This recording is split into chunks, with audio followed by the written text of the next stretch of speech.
भारत माता की, भारत माता की। मैं बोलूंगा जय मां दुर्गा, आप बोलेंगे जय मां काली। जय मां दुर्गा, जय मां दुर्गा, जय मां दुर्गा। आज के इस विशाल जनसभा में मंच पर उपस्थित हमारे भारतीय जनता पार्टी के बहुत ही जुझारू, कर्मठ और संवेदनशील प्रदेश अध्यक्ष श्री सुकांत मजूमदार जी, हमारी भारत सरकार में मंत्री और हमारी बहन जिनके साथ मुझे लंबे समय मंत्री के रूप में भी और पार्टी के रूप में भी काम करने का मौका मिला, ऐसी हमारी बहन स्मृति ईरानी जी, हमारे वरिष्ठ सहयोगी जिनके साथ मैंने युवा काल से काम किया और यहाँ के प्रदेश के प्रभारी श्री मंगल पांडे जी, हमारे सांसद और प्रदेश महामंत्री ज्योतिर्मय महतो जी, हमारे संगठन मंत्री अमिताभ चक्रवर्ती जी, श्रीमती सुमिता सिन्हा जी, श्री रविंद्रनाथ जी, अरुण कुमार जी, तापसी मंडल जी और सुदाम पंडित जी, सम्मानित मंच और इतनी बड़ी संख्या में एकत्र आए देवी और सज्जनों, मेरे युवा साथी और प्रिंट मीडिया और इलेक्ट्रॉनिक मीडिया के मेरे साथी, आज मुझे यहां इस पवित्र तपोस्थली और जिसे हम कहते हैं कि शक्तिपीठों का प्रदेश, ऐसे प्रदेश में मुझे आने का सौभाग्य मिला है और दक्षिणेश्वर से लेके तारापीठ तक सभी शक्तिपीठों से जो प्रेरणा मिलती है, उस प्रेरणा के साथ नमन करते हुए मैं अपनी बात को प्रारंभ करता हूं। मित्रों, हम सब लोग अभी स्मृति जी को सुन रहे थे, सुकांत दा को सुन रहे थे। आप लोगों को मेरे हिंदी में बोलने में थोड़ी तकलीफ होगी, लेकिन फिर भी धैर्य पूर्वक सुनेंगे तो मुझे लगता है कि आने वाले समय में बंगाल में भारतीय जनता पार्टी को आगे बढ़ाने में आप बहुत बड़ा योगदान को, बंगाल के गौरव को हमको समझना पड़ेगा। कहा जाता है What Bengal thinks today, nation and country thinks tomorrow. जो बंगाल आज सोचता है वह देश कल सोचता है। और ये कहने के लिए मैं नहीं कह रहा हूं, आज मैं भारतीय जनता पार्टी का राष्ट्रीय अध्यक्ष हूं। दुनिया की सबसे बड़ी पार्टी है, लेकिन आपको जानकर खुशी होगी कि इस भारतीय जनता पार्टी और भारतीय जनसंघ के प्रथम अध्यक्ष और विचारों के संस्थापक कोई और नहीं थे, वो बंगाल के माटी के सपूत डॉक्टर श्यामा प्रसाद मुखर्जी। आज देश को, दुनिया को मोदी जी के नेतृत्व में जो हम दिशा दे रहे, मोदी जी जो दिशा दे रहे, उस विचार की नींव बंगाल के सपूत डॉक्टर श्यामा प्रसाद मुखर्जी ने रखी थी। और मुझे खुशी है कि भारतीय जनसंघ के अध्यक्ष आचार्य देव प्रसाद घोष, जो 1956 से लेकर 65 तक राष्ट्रीय अध्यक्ष रहे इस भारतीय जनसंघ के, इस भारतीय जनता पार्टी के, वह भी बंगाल के सपूत थे, इसलिए बंगाल का विशेष योगदान है। मित्रों, अभी सुकांतो जी ने आपको ममता जी के कुशासन के बारे में चर्चा की, स्मृति जी ने आपको ममता जी के कथनी और करनी के बारे में चर्चा की। लेकिन मैं यहां आपको कहना चाहता हूं, आप और हम बड़े भाग्यशाली हैं कि आज देश का नेतृत्व भारत के यशस्वी प्रधानमंत्री नरेंद्र मोदी कर रहे हैं। और इस कारण से हम ये गौरव के साथ कह सकते हैं और मैं चाहूंगा कि आप भी गांव-गांव में लोगों को बताइए, ये कलकत्ता, ये बंगाल ईस्ट इंडिया कंपनी का हेडक्वार्टर होता था। अंग्रेजों ने हमको 200 साल राज किया, 200 साल। लेकिन आज आपको जानकर खुशी होगी कि मोदी जी के नेतृत्व में भारत की अर्थव्यवस्था 10वें स्थान से हटकर बंगाल को, ब्रिटानिया को पछाड़ के, अंग्रेजों को पछाड़ के 5वीं नंबर की अर्थव्यवस्था बन गई। यही बंगाल ईस्ट इंडिया कंपनी का हेडक्वार्टर होता था। और आज मोदी जी के नेतृत्व में हम लोगों ने ब्रिटानिया को भी पछाड़ के, हमारे स्कैम हुआ है कि नहीं हुआ है? आप बताइए, लॉटरी में स्कैम हुआ है कि नहीं हुआ है? आप बताइए, मंत्री और मंत्री के नजदीकियों के घर से बहुत बड़ा धन निकला है कि नहीं निकला है? ये धन कहां से आया? कौन है ये लोग? ये भ्रष्टाचार करने वाले, कमीशन करने वाले और करप्शन करने वाले लोग। और इसीलिए मैं यहां आपसे अंत में कुछ बांग्ला में बोलना चाहूंगा। मुझे ज्यादा बांग्ला आती नहीं है, पर একটু আমি চেষ্টা করব। अरे दीदी, আপনার নাম তো মমতা, আপনি কবে থেকে নির্মমতা হয়ে গেলেন? কার্টুন পছন্দ হয়নি বলে একজনকে জেল পাঠিয়ে দিলেন।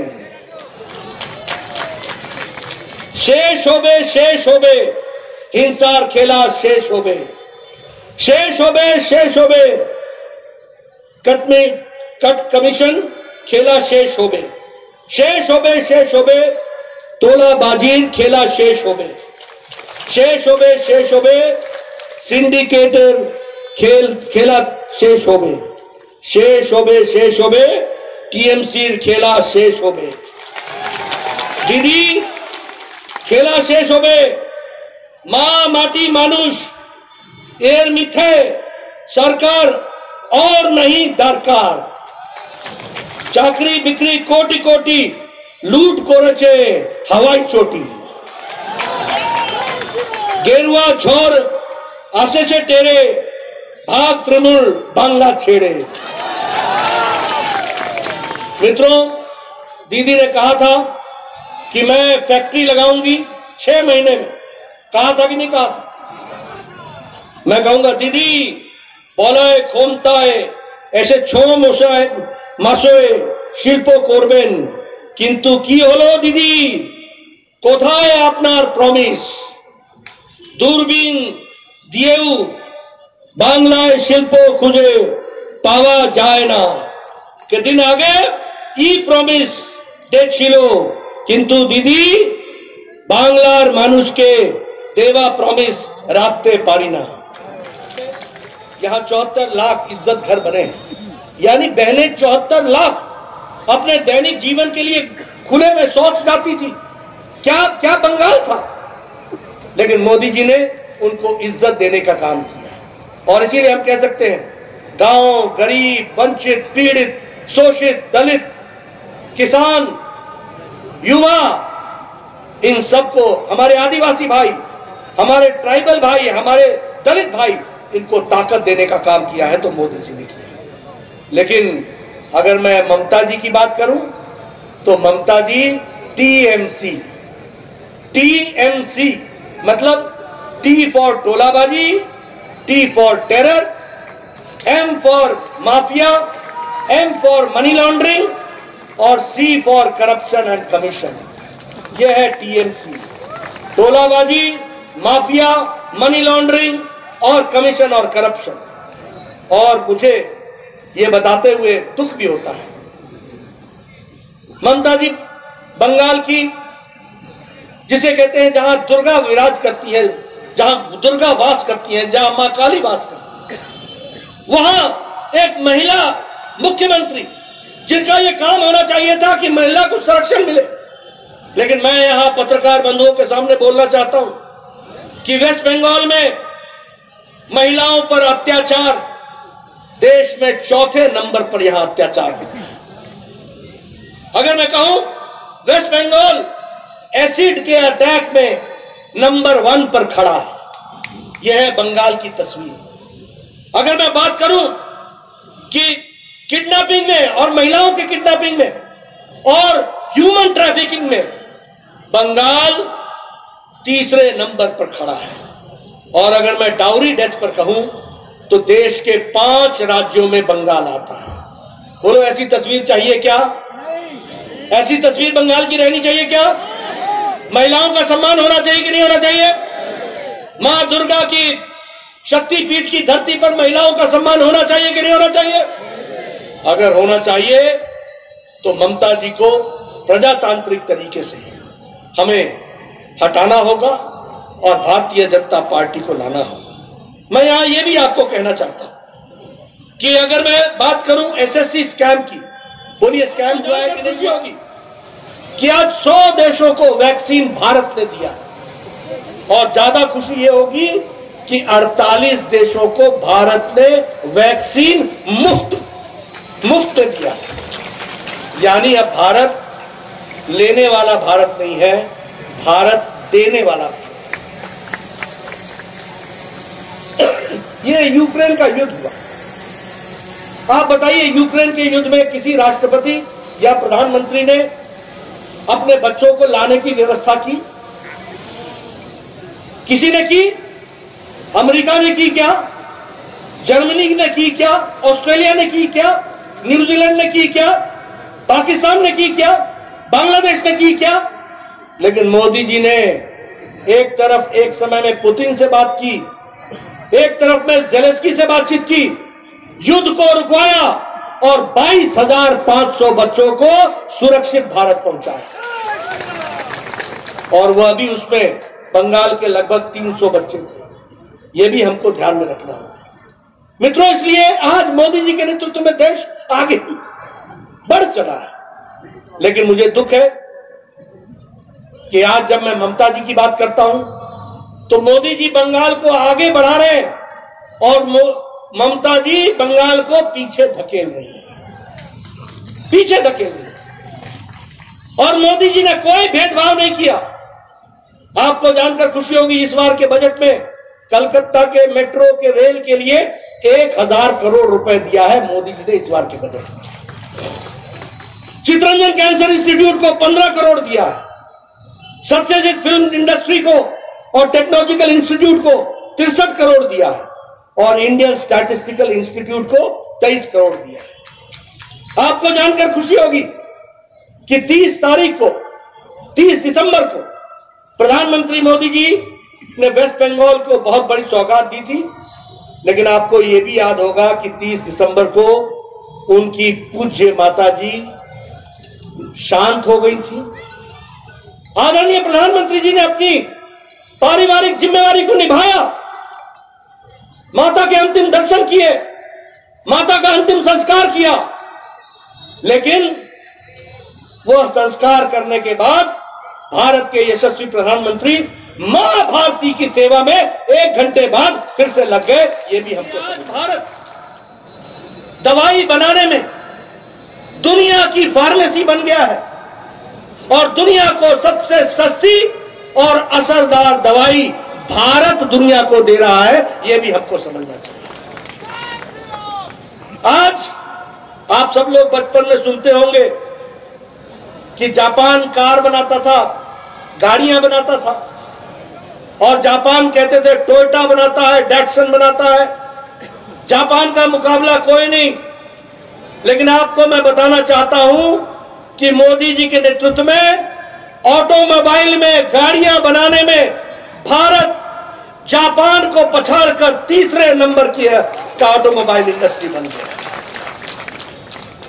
और हमारे आगे अब सिर्फ 2 रह गए, चाइना और अमेरिका।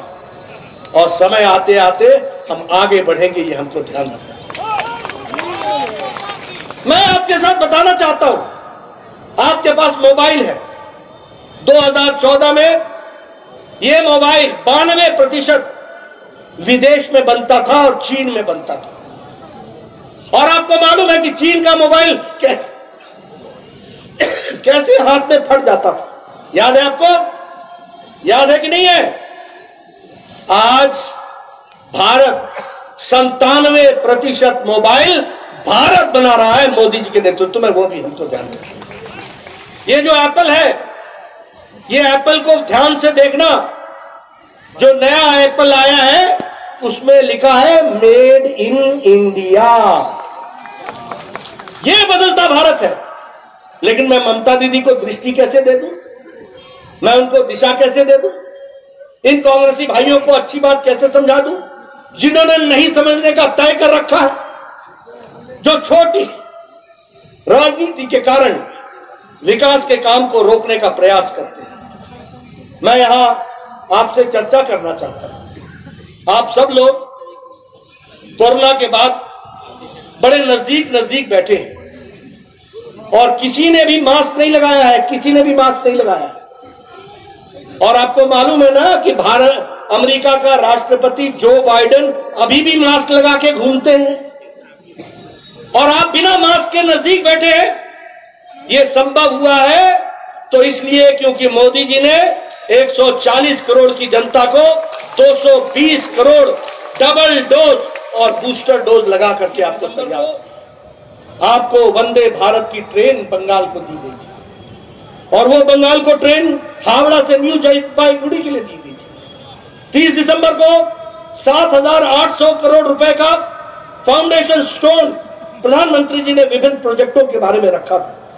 30 दिसंबर को मल्टीपल सीवेज के लिए 2,550 करोड़ रुपए की आवंटन किया था और 30 दिसंबर को न्यू जलपाईगुड़ी के रेलवे स्टेशन को दुनिया का आधुनिकतम रेलवे स्टेशन बनाने के लिए 350 करोड़ रुपए आवंटित किया। और उसी तरीके से हमारे जोका तारा इस पर्पल लाइन के लिए मेट्रो में आदरणीय प्रधानमंत्री जी ने 2,475 करोड़ रुपए खर्च किए थे और उसका उद्घाटन किया था। और उसी तरीके से श्यामा प्रसाद मुखर्जी के नेशनल इंस्टीट्यूट और वाटर सैनिटेशन के लिए 100 करोड़ रुपए दिए थे। सीवेज प्लांट के लिए 990 करोड़ रुपए दिए थे। मैं ये आंकड़े रख रहा हूं, मैं मीडिया वालों को कहूंगा मेरे आंकड़ों को चेक कर लेना। कोई 990 करोड़, कोई 2,245 करोड़, कोई 3,000 करोड़। ये बंगाल की धरती को विकास करने के लिए आदरणीय मोदी जी का पूरी की पूरी ताकत लगा है। लेकिन जब हम बात करते हैं प्रधानमंत्री आवास योजना की तो हमने 4 करोड़ यहां पर सैंक्शन किए और जिसमें से नहीं 3 करोड़ 60 लाख आवास योजना बने सारे देश में और उसमें से 52,50,000 घर यहां बने। लेकिन मुझे दुख है कि ममता अपने राजनीतिक हस्तक्षेप से बाज नहीं आती। उन्होंने प्रधानमंत्री आवास योजना को बांग्ला आवास योजना बना दिया और आजकल आवास योजना का ऑडिट हो रहा है। जो टीएमसी के कार्यकर्ताओं के 2-2 मंजिले के पक्के मकान हैं वह प्रधानमंत्री आवास योजना को ले रहे हैं। ऐसे भ्रष्टाचारी टीएमसी को रहने देना है क्या? ऐसे भ्रष्टाचारी टीएमसी को रहने देना है क्या? आप बताइए, टीएमसी के कार्यकर्ता सरकारी योजनाओं का दुरुपयोग अपने लिए कर रहे हैं कि नहीं कर रहे? आप बताइए, प्रधानमंत्री गरीब कल्याण अन्न योजना में अन्न की चोरी टीएमसी के कार्यकर्ता कर रहे हैं कि नहीं कर रहे? कर रहे हैं कि नहीं कर रहे? ये टोलाबाजी, ये चोरी, ये सब काम टीएमसी कर रही है।